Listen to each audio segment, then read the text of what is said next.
Alright, ladies and gentlemen, this is Nash Sports Lawyer here, and welcome back to another video here today.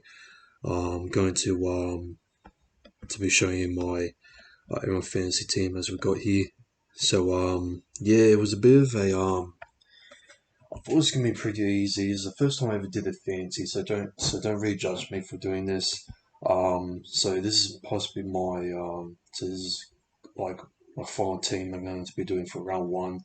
I saved it all, save it just in case you guys want to get even. As you can see, the team value right there is $9.31 million. Seven remaining from the team I just spent on it was 90k, and the trades remain unlimited and that. So yeah, gonna start off with Abercrombie with 656k in as hooker. And the middle ones have Delph Nukin as vice captain and 476k. Victor Radley in as lock, 563k. Mike Nichols on the right mid, 406k as well. Thought like he was the only one that was gonna like give him enough salary. I was going for RCG though for over there, but he obviously cost me more than what Mike Nichols is, which is not surprising since he is a pretty good forward in the game, pretty underrated in my opinion. Jacob Post, I think he's gonna absolutely fantastic for South Sydney this year as playing second row. He's absolutely fantastic last year, knowing that, but he's been killing in the Twitch streaming. Listen, even though I don't really watch his Twitch streams and that because I don't really have time to, but shout out to Jacob Post, you're watching this. Keep killing in the Twitch community, and yeah, hope the best for you this year. So, Human Luki, I'd say, you know what, Luki, you know, I reckon the Cowboys, I don't want to give any predictions away for 2022, even though some people may have seen a bit of spoilers they've been doing over other rugby league YouTuber streams and that. But yeah, I thought him and Luki, he's going to be pretty good for the Cowboys at roster and the forward pack, and I think he's going to be pretty important player. Could be a big key player that can possibly get him over. Well, you know what? I'm not giving spoilers away for the top eight. I go with Nico Hines. Obviously, I did my daily MT of the year predicted lineup. I predicted him as 5 of the year, and I reckon it's absolutely fantastic option to get Nico Hines linked up with as my captain pick Nathan Cleary on obviously 1.5 million. Jesse Ramey, I think he's going to have a very very big year in my opinion. I think I don't know how much people are talking about him at the moment. A lot of people talk about Joey Manu and Justin Allen, but yeah, man, I think just Ramian is going to have a very huge year. Not the year that what everyone's going to expect. He's going to have a much bigger year than what people actually expect him to actually have. 578k. Linked up with a big core here. A lot of people are going to call me an idiot for putting him here. Warner Blake, everyone's going to say, "Yo, you're biased because you think Warner Blake's a goat and this and that," which you're silly. Which everyone's going to say, "Oh, Mark Nichols is a goat," which I mean, I put him here for a reason. It's good, but I don't reckon he's the goat at the moment. Like, I think it's a bit ridiculous. Like when Mark Nichols like a goat. Don't get me wrong. He's a bit. He's just a little bit overhyped with the goat stuff. I reckon that's. I don't like him, man. I don't know why people just do that. It's just like NRL media. It's not going crazy on it. It's just a bit stupid. But hey, I mean, this is how I see it, man. People want to like in the centers for a reason. I reckon it's going to improve a lot. I know that his defense in history has not been the greatest for us in 2021, but I reckon this year is going to make a big improvement, and no one's going to expect him to be improving of how having the same form as he had in the end of 2019 when we just signed from the Penrith Panthers onto the first half of the year in 2020 when he scored against old club, and especially in the finals. I reckon he's going to carry that form from the finals to here, and especially when the whole team was going crap in there towards the last few rounds of the game. He was the only one who was showing courage and actual passion for the team and actually putting the effort in there. So yeah, I think one of Blake is possibly going to carry that effort with Bailey Simonson, and yeah, I think with him based on. I think that's going to help his form much more bigger as well. And I think he's going to make a big statement, and he's going to prove all the haters wrong that he's not really that great. But this year, he's going to be really great. So if you're willing to hate on one of Blake, that's your opinion. But yeah, my opinion, I think he's gonna make it. I think it's gonna shock the whole media of what's going to be coming up for him this year for Parramatta, especially big point years since we've got two. Oh, I wouldn't say two key players. I will say two snakes to leave our club. But anyways, let's move on to the wings and fullbacks. I don't have any fullbacks here because I was going to get James Tedesco here. Um, and the reason I didn't have Tommy Turbo because, to be honest, man, I don't know if Tommy Turbo can like recap, like can actually do the same thing as what he did from last year. I mean, like I get he's been playing footy good for his whole life, but still, the injuries for him are still a big concern for me. Because we all seen that, especially without the injuries in the prelim and also the final series, Manly were not at the 100% expectation of what people actually expected them to be. They struggle a lot against Melbourne. Of course they did smash Roosters, but you know, Dylan Walker in that game possibly was the best one. Tommy Turbo once again didn't really show that much, and it's kind of odd. Like, are you calling one man team or this and that? I mean, not really a one man team because especially when that Turbo, like in the final series, Turbo didn't do that much. Wasn't really threatening. You can barely even break any tackles, even have any line breaks. To be honest, didn't have any space at all. And yeah, DC wasn't the best. Kieran Foran was pretty quiet, which I was kind of shocked in. Morgan Harper, this and that, but. Yeah. No, I mean, second option was James Tedesco, but he was too much of money, and I thought to myself, well, I need to get some money for the reserves and bench to be able to complete it. But I do reckon James Tedesco will have another big year. But just for a reminder, this is just for round one, I believe that I think I'll pick him again if I can have another plan to get him in there. But yeah, I got excited with Coates. I mean, I think he's gonna have a very big year. He could be a big key factor in the back line for the Melbourne Storm, linking up with Justin Olam there. So yeah, I reckon he's gonna be pretty elite, and he could possibly, you know what, Craig Bellamy could possibly pick up his form, and he could probably learn a few things from Craig Bellamy, and possibly carry that towards the Queensland side, which I reckon he'll definitely guaranteeing be picked for Queensland once again. I know his defense is pretty shocking, but I reckon his defense will improve this year at the Melbourne Storm with 330k, which is pretty cheap. I got another player that I was pretty shocked. I was very, very shocked that this player is so cheap. This guy's an absolute bargain. This is possibly the best pick I ever picked out of all the teams I ever had here. I have Stephan Cryden playing as a wing. I think he's gonna play centre, or actually my prediction. I think he's gonna play wing. Reckon he's pretty good in the wing. In that, I think Taylor May will play. I think I predicted Taylor May. My predicted lineup for the Panthers. I predicted Taylor May to put him at the centres over there. And yeah, I picked him up for 350k. I was so shocked. Like, what the hell is going on? Like, 350k? How is he cheaper than Scott Sorensen? How is he cheaper than all his other players? Like, I can see in his list. He's even cheaper than Kevin Aguami. He's nearly cheaper than Xavier Codes. It's crazy. Like, it's absolutely just crazy. And it's like, wow. Like, you can see here, where else is cheap? It's cheaper than Dominic Young.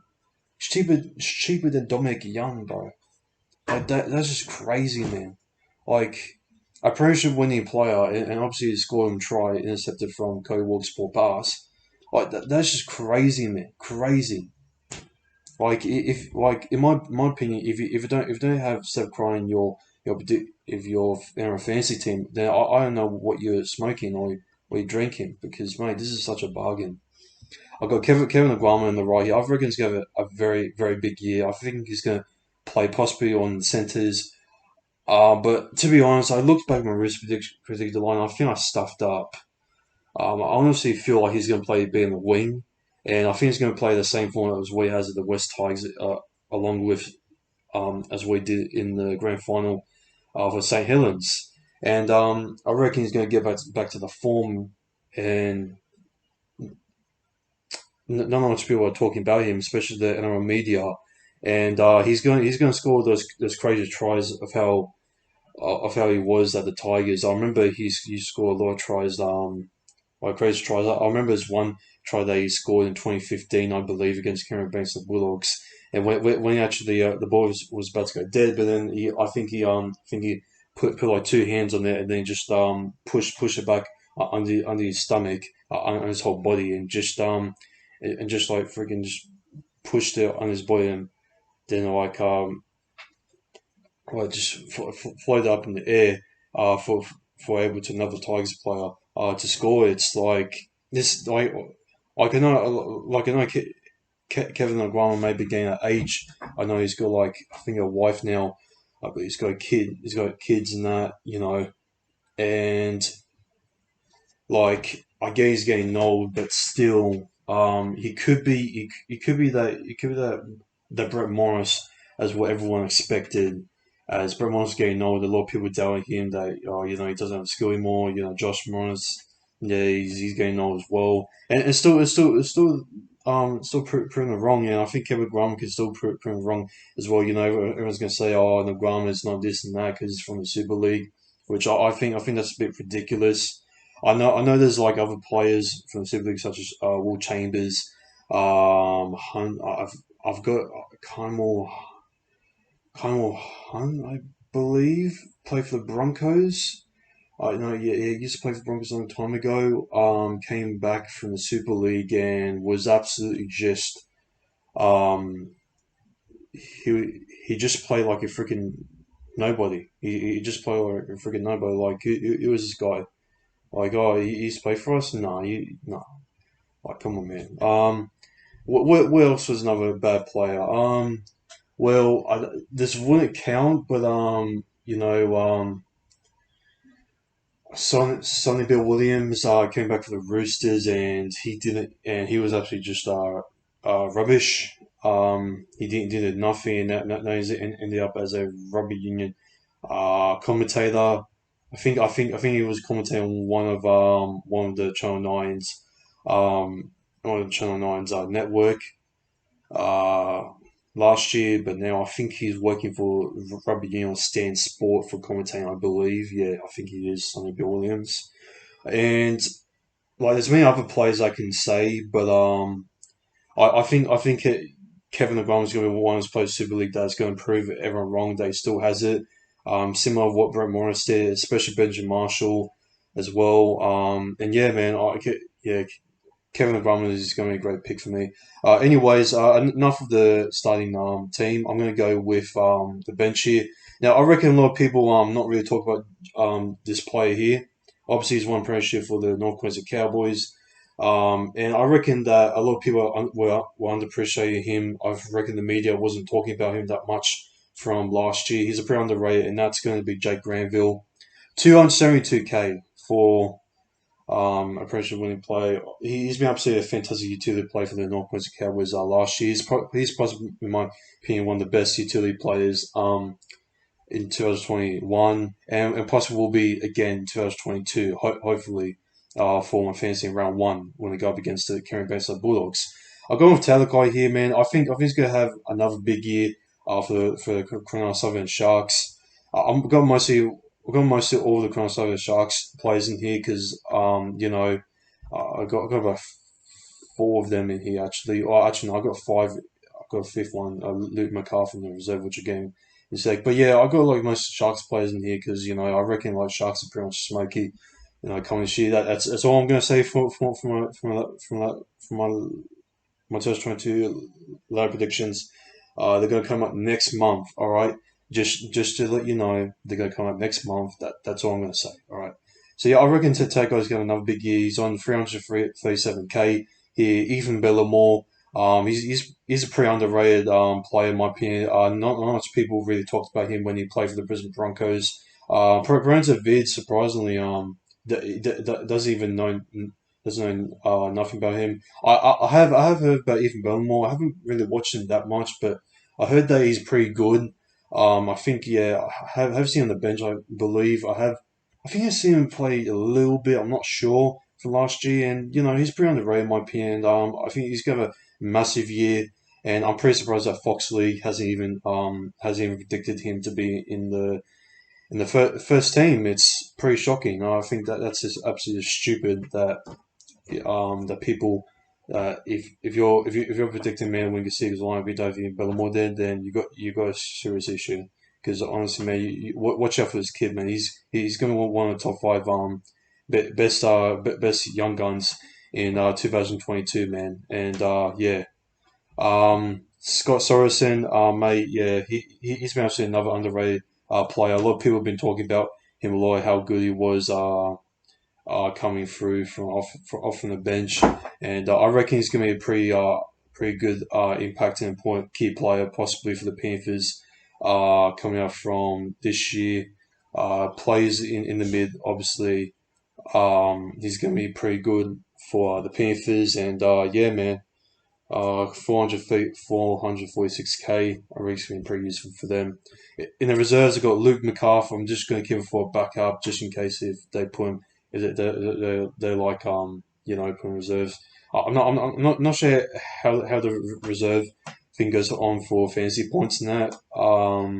But yeah, if anyone wants to let me know about how the reserves actually go on for fantasy points, let me know, guys, in the comment section below. I've got Sean Russell here, a bit biased here, but I reckon he's going to be I reckon he's going to be a pretty good backup if Hayes doesn't really improve in my opinion. I do want to like he may start over Hay Dunster, but I don't think around one is going to happen because it's Bray Arthur. I mean, I don't really trust Bray Arthur anymore. I just give up on him. Dominic Young he's one of the fastest blokes out there, and I think he's a pretty good backup for the Newcastle Knights, and I think it'll be pretty useful for them back line 367k playing on centre or the wing. I've got Xavier Savage, one of another rookies. I reckon is going to be big. That's going to be another big year. Fortunately, at the moment, Ricky doesn't have any space for him, but I reckon he may have a chance to start on the bench, possibly in the next few rounds. But at the moment, I don't think there's any space for him at the moment. But hopefully, he'll start him at one stage. But I reckon if he is going to start on the first team, I reckon it's going to be someone on the bench, like 16 or 17. Who knows, man? And yeah, that's pretty much my NRL 2022 fantasy team for round one. I know it's pretty early to do at the moment since we're 43 days away. We're 9 hours and 29 minutes here, and I'm recording this on Australia Day. So happy Australia Day to everyone who's watching this right now. And yeah, lads, let me know in the comment section below what you actually think about this NRL fantasy team for 2022 for round one. Is it is there a few missing players in there? I was actually going to put Nanai in here. I heard a lot of people say that Nanai could be a bargain here, but I mean, I was thinking about the prices and that. I didn't want to I don't want to overuse my money and then everything's going to be stuffed, and then I don't want to use crappy players and taking risk and this and that. So yeah, I mean I took a couple of risks in here, but yeah, ladies and gentlemen, this has been National Sports Loaded. Take care and peace. Up in a blown out car, but not everybody knows who we are. Stepped in the scene with our 2 feet forward, so we never get played like a game.